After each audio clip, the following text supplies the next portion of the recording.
بقى عنده كحة وسخونة على طول، مع إني دايماً بلبسه تقيل. الجراثيم اللي بتتنقله من زمايله كمان ممكن تسبب له كحة وسخونة. هتبقى نجم إن شاء الله. ممكن أغسل إيديا؟ طبعاً، اتفضل.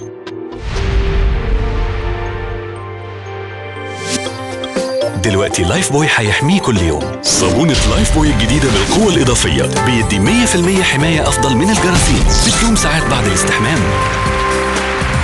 استحميت بلايف بوي النهاردة؟